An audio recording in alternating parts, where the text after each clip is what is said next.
Hi friends, ಎಲ್ಲರಿಗೂ ನಮಸ್ಕಾರ. ನಾನು ನಿಮ್ಮೆಲ್ಲರ ಶ್ವೇತಾ ಶ್ರೀಧರ್ ಹೆಮ್ಮಾಡಿ. ವೆಲ್ಕಮ್ ಟು ಶ್ವೇತಾಸ್ ಕೈ ರುಚಿ ಆ್ಯಂಡ್ ಬ್ಲಾಗ್ಸ್. ಇವತ್ತು ನಾನು ನನ್ನ ಅಡುಗೆ ಮನೆಯಲ್ಲಿದ್ದೇನೆ. ಇವತ್ತು ಮಂದಿ ಮಾಡುವ ಅಂತ. ಓಕೆ, ಮಂದಿ ಬಿರಿಯಾನಿ ಅಂತಾರಲ್ಲ, ಚಿಕನ್ ಮಂದಿ ಮಾಡುವ ಅಂತ. ತುಂಬ ಈಸಿ ಮೆಥಡ್, ತುಂಬ ಟೇಸ್ಟಿಯಾಗಿರುತ್ತೆ. ನಾನು ಸುಮಾರು ಹೋಟ್ಲುಗಳಲ್ಲಿ ಅದನ್ನು ಟೇಸ್ಟ್ ಮಾಡಿದ್ದೇನೆ. ಇವತ್ತು ಅದನ್ನು ಮನೇಲಿ ಟ್ರೈ ಮಾಡೋಣ ಅಂತ ನನ್ನ ಫ್ರೆಂಡ್ ನಸೀಮನ್ ಹತ್ರ ಕೇಳಿಕೊಂಡು ಈ ರೆಸಿಪಿನ ನಾನು ಮಾಡ್ತಾಯಿದ್ದೇನೆ. ಓಕೆ, ಏನೇನು ಇಂಗ್ರೀಡಿಯೆಂಟ್ಸ್ ಬೇಕಂತ ನಾವು ನೋಡ್ಕೊಂಡು ಬರೋಣ. ಮಂದಿ ಮೊದಲ ಸಲ ಮಾಡಿದರೂ ಕೂಡ ತುಂಬ ಪರ್ಫೆಕ್ಟಾಗಿ ಬಂದಿತ್ತು. ಮಂದಿಯ ರೈಸ್ನ ಟೇಸ್ಟ್ ಮಾಡಿದವರು ನೀವು ಚಿಕನ್ನ ಬೇಡ ನಂಗೆ ಬರೀ ರೈಸ್ ಹಾಕಿ ಅನ್ನುವಷ್ಟು ರೈಸ್ ಟೇಸ್ಟ್ ಇರುತ್ತೆ ಮತ್ತು ಫುಲ್ ಡಿಫ್ರೆಂಟ್, ಅಂದರೆ ಬಿರಿಯಾನಿಗಿಂತ ಫುಲ್ ಡಿಫ್ರೆಂಟ್ ಆಗಿರುತ್ತೆ. ಎಲ್ಲರೂ ಒಂದ್ಸಲ ಟ್ರೈ ಮಾಡಿದಂಗೆ ಕಮೆಂಟ್ ಮಾಡೋದನ್ನು ಮರಿಬೇಡಿ, ಒಂದು ಲೈಕ್ ಕೊಡೋದನ್ನು ಕೂಡ ಮರಿಬೇಡಿ. ಈಗ ಕೆಲವೊಂದು ಐಟಮನ್ನು ನಾವು ಡ್ರೈ ರೋಸ್ಟ್ ಮಾಡ್ಕೋಬೇಕು. ಮೊದಲಿಗೆ ಫ್ರೈಯಿಂಗ್ ಪ್ಯಾನ್ ಇಟ್ಟು ನಾನು 2.5 ಚಮಚ ಕೊತ್ತಂಬರಿ ಕಾಳನ್ನು ಹಾಕಿದ್ದೇನೆ. ಸ್ವಲ್ಪ ಅದನ್ನು ಕೈ ಆಡಿಸ್ಕೊಂಡಿದ್ದೇನೆ. ನಂತರ ಇದಕ್ಕೆ 1.5 ಚಮಚದಷ್ಟು ಅದೇ ಚಮಚದಲ್ಲಿ ಜೀರಿಗೆಯನ್ನು ಹಾಕಿದ್ದೇನೆ. ಈಗ ಕೂಡ ಸ್ವಲ್ಪ ಕೈ ಆಡಿಸ್ಕೊಳ್ತಾ ಇದ್ದೇನೆ. ಸ್ವಲ್ಪ ಫ್ರೈ ಮಾಡಿಕೊಂಡು ನಂತರ ಇದಕ್ಕೆ ನಾವು 1 ಇಂಚು ಚಕ್ಕೆಯನ್ನು, 1.5 ಸ್ಟಾರ್ ಬರುತ್ತಲ್ಲ ಅದನ್ನು, ಹಾಗೂ 6 ಹಸಿರು ಏಲಕ್ಕಿಯನ್ನು ಹಾಕಿ ಚೆನ್ನಾಗಿ ಕೈ ಆಡಿಸಿದ್ದೇನೆ. ನಂತರ ಇದಕ್ಕೆ ಚಿಟಿಕೆಯಷ್ಟು ಜಾಯಿಕಾಯಿ ಪುಡಿಯನ್ನು ಹಾಕಿದ್ದೇನೆ, ಹಾಗೂ 1.5 ಚಮಚ ಕಾಳುಮೆಣಸನ್ನು ಹಾಕಿ ಚೆನ್ನಾಗಿ ಹುರ್ಕೊತಿದ್ದೇನೆ. ಮಸಾಲಾನ ಚೆನ್ನಾಗಿ ಹುರ್ಕೊಂಡಿದ್ದೇನೆ. ಕೊನೆಯಲ್ಲಿ ಏನು ಹಾಕಿದೆ ಅಂತ ಗೊತ್ತಾಗಿರ್ಲಿಕ್ಕಿಲ್ಲ. ಕೊನೆಯಲ್ಲಿ ನಾನು ಹಾಕಿದ್ದು ಸ್ವಲ್ಪ ಜಾಯಿಕಾಯಿ ಪೌಡ್ರ್. ಓಕೆ, ಮಸಾಲೆ ಚೆನ್ನಾಗಿ ಸ್ವಲ್ಪ ತಣ್ಣಗಾದ ಮೇಲೆ ಇದನ್ನು ಪುಡಿ ಮಾಡಿ ಇಟ್ಕೋಬೇಕು. ಇದು ನಮಗೆ ಬಿರಿಯಾನಿ ಮಂದಿ ರೈಸ್ ಮಾಡಲಿಕ್ಕೆ ಕೂಡ ಬೇಕು, ಮಸಾಲ ಚಿಕನ್ ಕಲಿಸ್ಲಿಕ್ಕೆ ಕೂಡ ಬೇಕಾಗುತ್ತೆ. ಯಾವಾಗಲೂ ಮಂದಿ ಮಾಡಲಿಕ್ಕೆ ಚಿಕನ್ ಪೀಸನ್ನು ಸ್ವಲ್ಪ ದೊಡ್ಡದಾಗಿ ತೊಗೊಂಡ್ರೆ ಒಳ್ಳೆಯದು. ಅಂದರೆ ತಂಗಡಿ ಪೀಸು, ಅಂದರೆ ತೊಡೆಯ ಪೀಸನ್ನು, ಬ್ರೆಸ್ಟ್ ಪೀಸನ್ನು ಹಾಗೆ ದೊಡ್ಡ ಪೀಸ್ ತೊಗೊಂಡ್ರೆ ಒಳ್ಳೆಯದು. ನಾನೀಗ ಸುಮಾರು 2 ಚಮಚದಷ್ಟು ಖಾರದ ಪುಡಿಯನ್ನು ಹಾಕಿದ್ದೇನೆ. ಇದು ಬಣ್ಣ ಮತ್ತು ಖಾರ ಎರಡೂ ಇರುವಂಥ ಪೌಡರ್. 1/4 ಚಮಚ ಅರಿಶಿಣ ಪೌಡರ್ ಹಾಕಿದ್ದೇನೆ, ಹಾಗೂ 2 ಚಮಚ ಶುಂಠಿ ಬೆಳ್ಳುಳ್ಳಿ ಪೇಸ್ಟನ್ನು ಹಾಕಿದ್ದೇನೆ. ಓಕೆ, ಹಾಗೂ ಮಂದಿ ಮಸಾಲೆಯನ್ನು ನಾನು, ಇದು ನೋಡಿ ಮಂದಿ ಮಸಾಲೆ, ಇದು ಸುಮಾರು 1/4 ಚಮಚ ಹಾಕಿದ್ದೇನೆ. ತುಂಬ ಮಂದಿ ಮಸಾಲೆಯನ್ನು ಚಿಕನ್ಗೆ ಹಾಕೋದು ಬೇಡ. ಓಕೆ, 1/4 ಚಮಚ ಹಾಕಿದ್ದೇನೆ. ಹಾಗೂ ಸ್ವಲ್ಪ ಚಾಟ್ ಮಸಾಲವನ್ನು ಕೂಡ ಹಾಕಿದ್ದೇನೆ. ಅರ್ಧ ಲಿಂಬೆಹಣ್ಣನ್ನು ನಾನು ಇದಕ್ಕೆ ಹಿಂಡ್ತಾ ಇದ್ದೇನೆ. ಓಕೆ, ಲಿಂಬೆಯ ಬೀಜವನ್ನು ತೆಗೆದು ಲಿಂಬೆ ರಸವನ್ನು, ಅರ್ಧ ಲಿಂಬೆ ರಸ ಹಿಂಡ್ತಾ ಇದ್ದೇನೆ.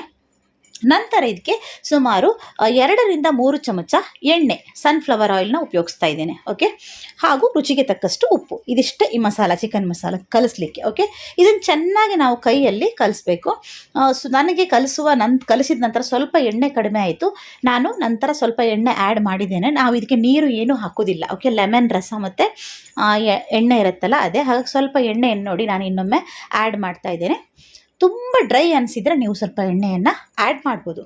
ಓಕೆ, ಈಗ ನಾವು ಈ ಮಸಾಲೆಗೆ ಚೆನ್ನಾಗಿ ತೊಳೆದುಕೊಂಡ ಚಿಕನ್ನ ಸ್ವಲ್ಪ ದೊಡ್ಡ ಸ್ಲೈಸ್ ಇರೋದ್ರಿಂದಾಗಿ ಈ ತೊಡೆ ಪೀಸಿಗೆಲ್ಲ ಒಂದೊಂದು ನೀವು ಸ್ಲೈಸ್ ಹಾಕ್ಕೋಬೇಕು.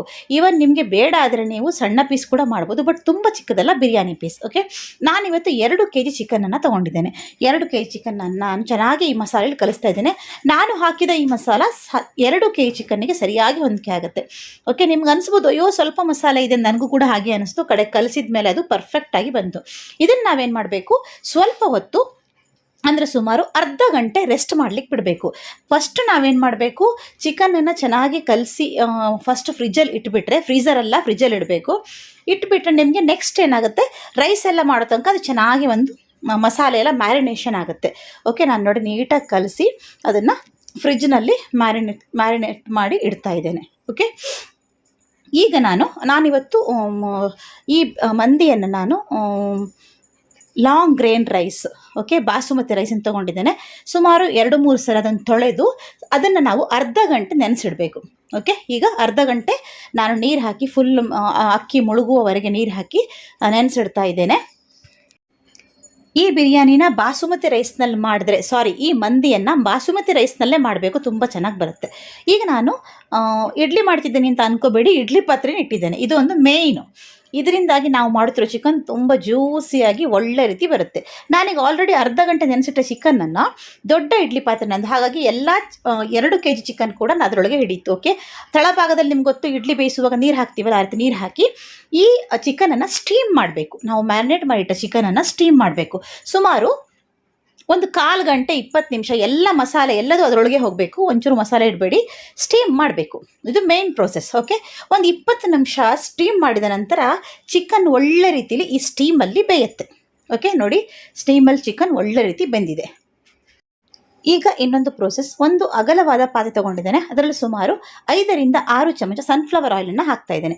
ಈಗ ನಾವು ಈ ಸ್ಟೀಮ್ ಆದ ಚಿಕನ್ನನ್ನು ಏನು ಮಾಡಬೇಕು, ಈ ಎಣ್ಣೆಯಲ್ಲಿ ಫ್ರೈ ಮಾಡಬೇಕು ಸ್ವಲ್ಪ, ಅಂದರೆ ಅದು ಬ್ಲ್ಯಾಕಿಶ್ ಆಗಬೇಕು. ಈಗ ನಾವು ಚಿಕನ್ ಕಬಾಬ್ಗಳನ್ನೆಲ್ಲ ಯಾವುದು ಇದ್ರ ಕಬಾಬ್, ಕಲ್ಮಿ ಕಬಾಬು ಕಡೆಗೆ ಆ ಥರದ್ದೆಲ್ಲ ಕಬಾಬ್ಗಳು ತಿಂದಾಗ ನಿಮ್ಗೆ ಹೆಂಗೆ ಒಂದು ರೀತಿ ಒಂದು ಬ್ಲ್ಯಾಕ್ ಕೋಟಿಂಗ್ ಬಂದಿರುತ್ತಲ್ವ, ಅದೆಲ್ಲ ಆ ರೀತಿ. ಅಂದರೆ ಇದನ್ನು ಆ್ಯಕ್ಚುಲಿ ನಾವು ಏರ್ ಫ್ರೈಯರಲ್ಲಿ ಮಾಡಿದರೆ, ಓವನಲ್ಲಿ ಮಾಡಿದರೆ ಇನ್ನೂ ಟೇಸ್ಟಿಯಾಗಿ ಬರುತ್ತೆ. ಇನ್ನೊಮ್ಮೆ ನಿಮಗೆ ಹಾಗೆ ಕೂಡ ನಾನು ಮಾಡಿ ತೋರಿಸ್ತೇನೆ.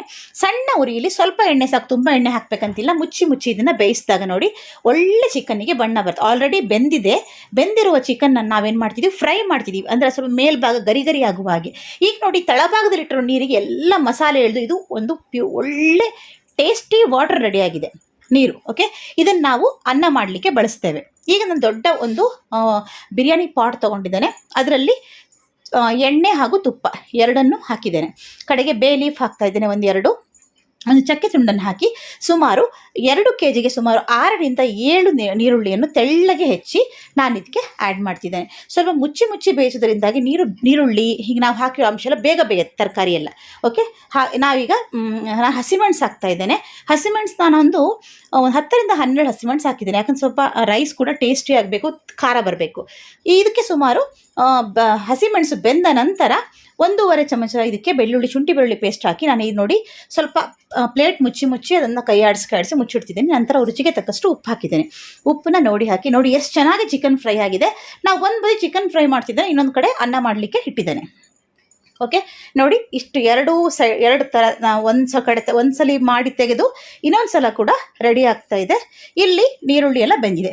ಈಗ ನಾವು ಮಂದಿ ರೈಸ್ ಮಾಡಲಿಕ್ಕೆ ಸುಮಾರು 2 ಚಮಚ ಮಂದಿ ಮಸಾಲವನ್ನು ಹಾಕಿದ್ದೇನೆ ಹಾಗೂ 1 ಚಮಚ ಖಾರದ ಪುಡಿಯನ್ನು ಹಾಕಿದ್ದೇನೆ. ನೀವು ಬೇಕಾದರೆ ಖಾರನ ಕಡೆಗೆ ಬೇಕಾದರೆ ನೋಡ್ಕೋಬೋದು. ಈ ಸುಮಾರು 2 kg ಚಿಕನ್ನಿಗೆ 2 ಚಮಚ ಸಾಕಾಗುತ್ತೆ. ಇದು ನೋಡಿ, ಈ ನೀರನ್ನೇ ನಾನೇನು ಮಾಡ್ತಿದ್ದೇನೆ, ಮಂದಿ ರೈಸ್ ಮಾಡಲಿಕ್ಕೆ ಉಪಯೋಗಿಸ್ಕೊತಿದ್ದೇನೆ. ಇದು ಯಾವುದು, ಸ್ಟೀಮ್ ಆದಾಗ ಚಿಕನ್ನ ಮಸಾಲ ಬೀಳುತ್ತಲ್ವ ಕೆಳಗಡೆ, ಆ ರಸ. ಓಕೆ, ನಾನು ಸುಮಾರು 1 ಲೋಟ ಅಕ್ಕಿಗೆ 2 ಲೋಟ ನೀರಿನಂತೆಯೇ ಬಳಸಿದ್ದೇನೆ. ಓಕೆ, ಈಗ ಚೆನ್ನಾಗಿ ಕುದೀತಾ ಇದೆ. ನಿಮ್ಗೆ ಗೊತ್ತಾಗ್ತಿದೆ, ಈ ಬಣ್ಣ ಕೂಡ ಒಂದು ರೀತಿ ಡಾರ್ಕ್ ಬ್ಲ್ಯಾಕಿಶ್ ಬರುತ್ತೆ. ಓಕೆ, ಬ್ರೌನಿಶ್ ಬರುತ್ತೆ. ಅಕ್ಕಿ ಹಾಕಿ ಮುಚ್ಚಿದ್ದೇನೆ. ದೊಡ್ಡ ಕುದಿ ಬರಬೇಕು. ಓಕೆ, ಚೆನ್ನಾಗಿ ಕೊತ ಅಂತ ಕುದ್ದ ಮೇಲೆ ನೀವೇನು ಮಾಡಬೇಕು, ಸಿಮ್ ಮಾಡಬೇಕು. ಒಲೆನ ಸಿಮ್ ಮಾಡಿ ನಿಧಾನವಾಗಿ ಬೇಯಿಸಿ ಪರ್ಫೆಕ್ಟಾಗಿ ಬರುತ್ತೆ, ಯಾವುದೇ ಡೌಟ್ ಬೇಡ. ಓಕೆ, ಈಗ ನೋಡಿ ರೈಸ್ ತುಂಬ ಚೆನ್ನಾಗಾಗಿದೆ. ಲಾಂಗ್ ಗ್ರೈನ್ ರೈಸ್ ತೊಗೊಂಡಿದ್ದಂಗೆ ಬಾಸುಮತಿ ರೈಸು ತುಂಬ ಚೆನ್ನಾಗಿ ಬಂದಿದೆ, ಒಳ್ಳೆ ರೀತಿಯಲ್ಲಿ ಅರಳಿದೆ. ಬಣ್ಣ ಮಾತ್ರ ಇದು ಪರ್ಫೆಕ್ಟ್ ಬಣ್ಣ. ಓಕೆ, ಈಗ ನಾನು ಸುಮಾರು ರೆಡಿ ಆಗ್ತಿದೆ. ಈಗ ಇನ್ನೊಂದು ಮೇಯ್ನ್ ಅಂದರೆ ಇದಕ್ಕೆ ನಾವೊಂದು ಹೊಗೆ ಕೊಡಬೇಕು ತುಪ್ಪದಲ್ಲಿ.